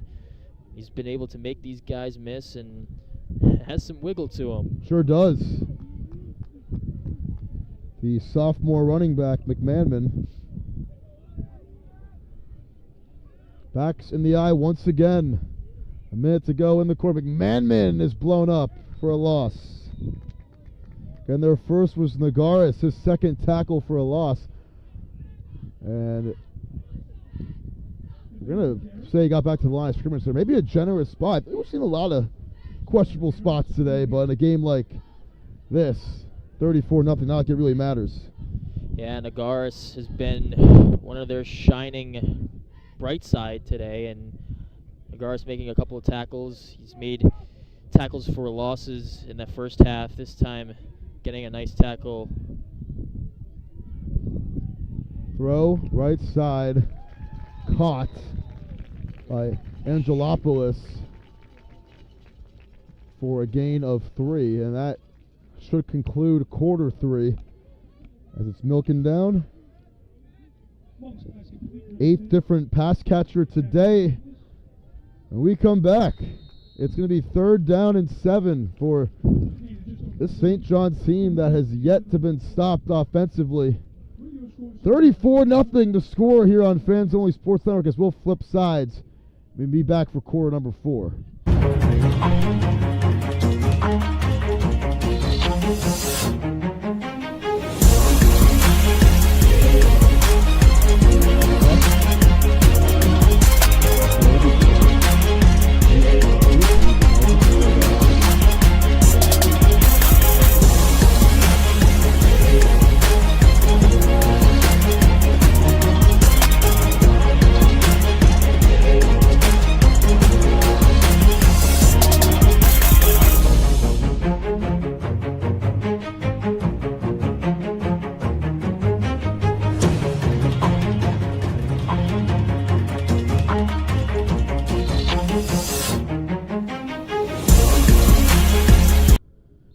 Back here, quarter number 4, starting quickly. It's 3rd and 7.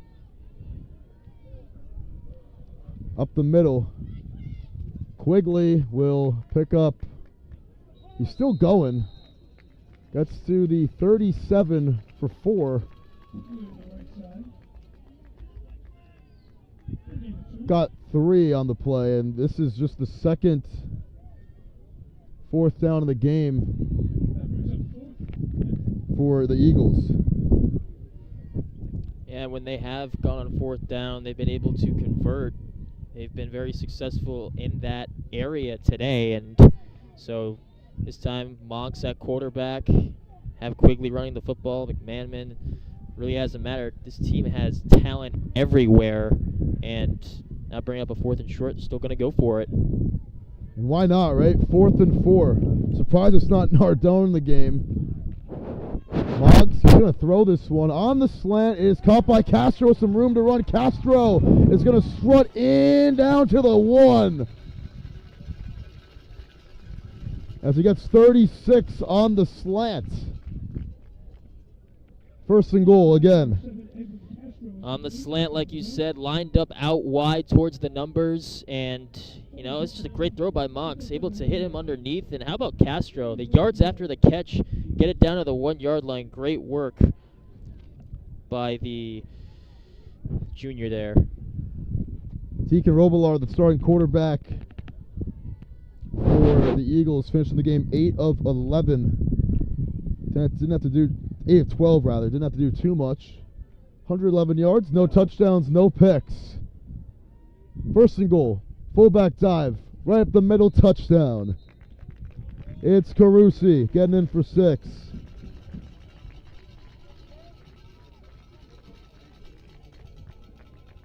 Or it's Nick Gregory, rather. Number 23. Thought it was 33. Nick Gregory gets in for the touchdown. First time we've seen that play with the fullback dive. We've seen them being able to lead block for their halfbacks. This time it's Gregory on a fullback dive. Good play call there. Now St. John's with 40 on the board. And a running clock on the board as well. Extra point from, it's not Laws. It is Jack Hayes, the senior kicker, getting the points. 41-zip the score. LaSalle getting shut out at home against the number 1 team in Massachusetts. Yeah, it's been a tough game today, but you know, all you can do is just try and look at the positives, try and look at what you can build off with this team. You know, obviously St. John's Prep, you know, they've been unbelievable this year, no matter who they play. mentioned last week, they put up 49 against Haverhill, so they're a tough team to play, and they have so much talent. They can attack you a bunch of different ways, offense or defense. So really, you just got to tip your cap off to them and just try and take away the mistakes and learn from them. Yeah, and gonna be watching this film, digesting it. Sure, I mean, like you said earlier, St. John's a big favorite entering this game, but LaSalle, any game where you only get 4 first downs. Here's a fumble by Young, and it's gonna be the kicker trying to recover it. Hayes, did he really just do that? I think LaSalle got on top. Oh no! It is St. John's getting the ball. What'd you say? And it wasn't Hayes getting on top. I thought it was the kicker. It was Bo Minogue, sophomore, getting a stat too. So, second turnover of the game for LaSalle. Donald Young this time just going to take kickoff return, and he did that on the last kickoff return. We've seen him in the kicking game returning and just trying to take it up the middle, and somebody just going to bat that ball, and create the fumble. Great job to be able to recover. There's no momentum at all. Monks is going to give it to McManman. Running left. He's going to lunge forward for 5. It's Kyle Daniels, rather, number 29. Able to get 5 on the play. And, I mean, running clock, it's 41-0. You think they're going to try to add on one more? I'm sure they're just going to play, as hard as they can, no matter who's out there. Obviously, you get the second string and the third stringers in there. No matter what, LaSalle just needs to try and stop them. It is Daniels again, finding the hole, lowering the shoulder, and picking up 4. And right now, too, St. John's Prep, at this point, I doubt that they're ever going to be passing the football. They're probably just going to stick with the I formation, get these guys some reps. The I formation is really just their go-to offensive, formation. So that, I wouldn't expect them to pass it. Still try and get yards, but keep it simple. I don't know, man. They did throw that 4th down pass for 36 yards last drive. Yeah, we'll see. We'll see if they want to give Monks any passing reps. He's under center here again. 3rd and 2. Fullback dive up the middle. Big run, big hole. Down to the 15 again. Goes Gregory.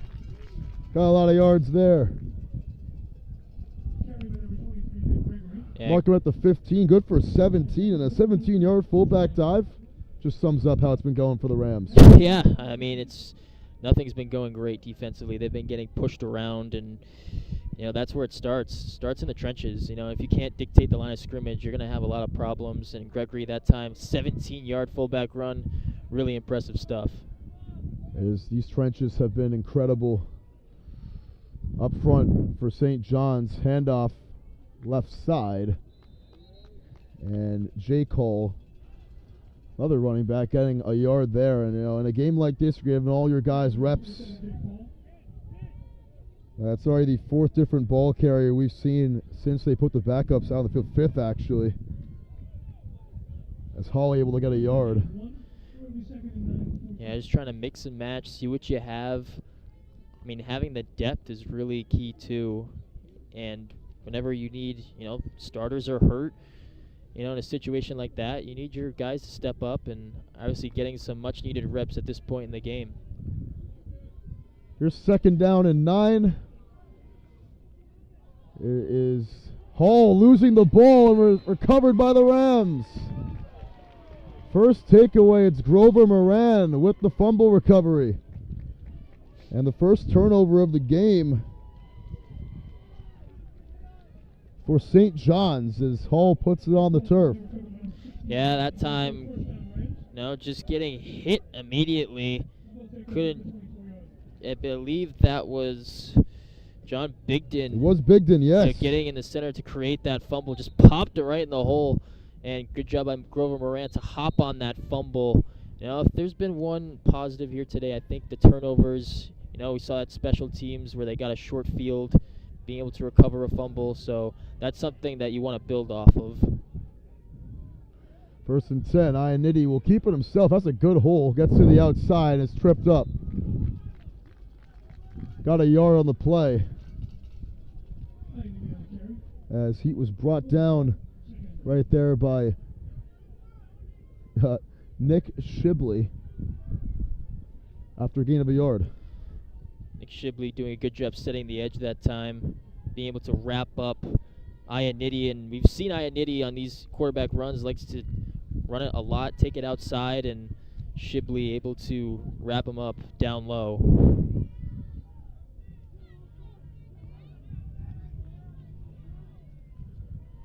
Second and 9, Ionity's going to throw. Bearden too tall, incomplete.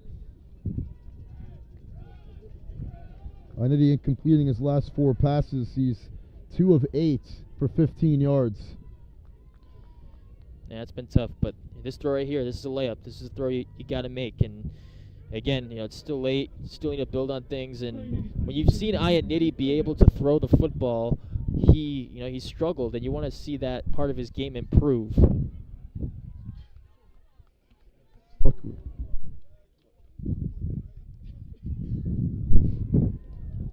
Let me see that.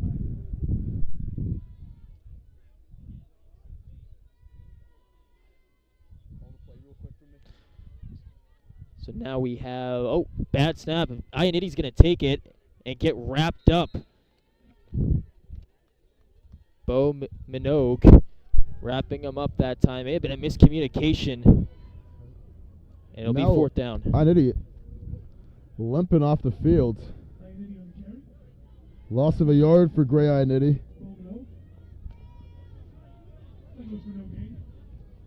Two minutes, counting down. Wallace will punt for the 5th time today. As that may have been the last offensive play we're going to see from the Rams. Most likely, and they haven't, they've made a lot of mistakes. That time it's just a bad snap, not on the same page, miscommunication. No one even back deep for St. John's. Let this one bounce. And of course, it takes an Eagles bounce down the 47-yard line.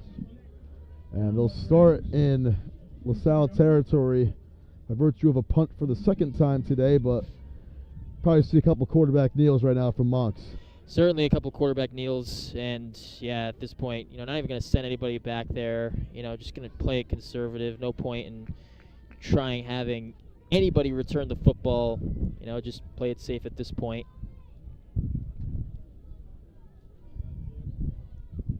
Victory formation for the Eagles, who deserved it today. We're about 30 seconds behind our clock to account for the running clock that we missed at first. So this is going to hurt Monks' rushing totals. Yeah, it sure is. I'm sure he's really mad about it. It's just unfortunate. You got to take a quarterback kneel. 2nd and 11. Monks getting some stretches in. Sums up the game for the Rams. And that is going to do it, folks. 41-0. The final score. It was on rookie mode for the Eagles today as they score on every drive except for the 2 quarterback kneel possessions they have at the end of each half. As that's a shutout.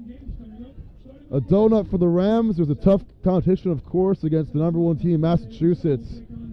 For the Eagles, it was all St. John's prep here today. Sure was, and just being able to see how they make it look so easy on offense, what they're able to do on defense. You just constantly see so many white helmets, pursuit to the football. And they're a very dangerous team, and they've been doing this, all season long in just their 4th game. Sure have, as this is their best offensive output of the season. Rams, their worst, obviously. Under 100 yards of offense for the Rams, even with that long completion to Moise Titchell at the end of the game. But go back to the drawing board here. Rams are going to take on North Kingston next Friday night here from LaSalle Academy, as the Eagles with nothing to show for here today. So from Tim Duffy, Harrison Prey, Matt Pacino, our great cameraman, with the tent in the way. See you guys all next time here from Fans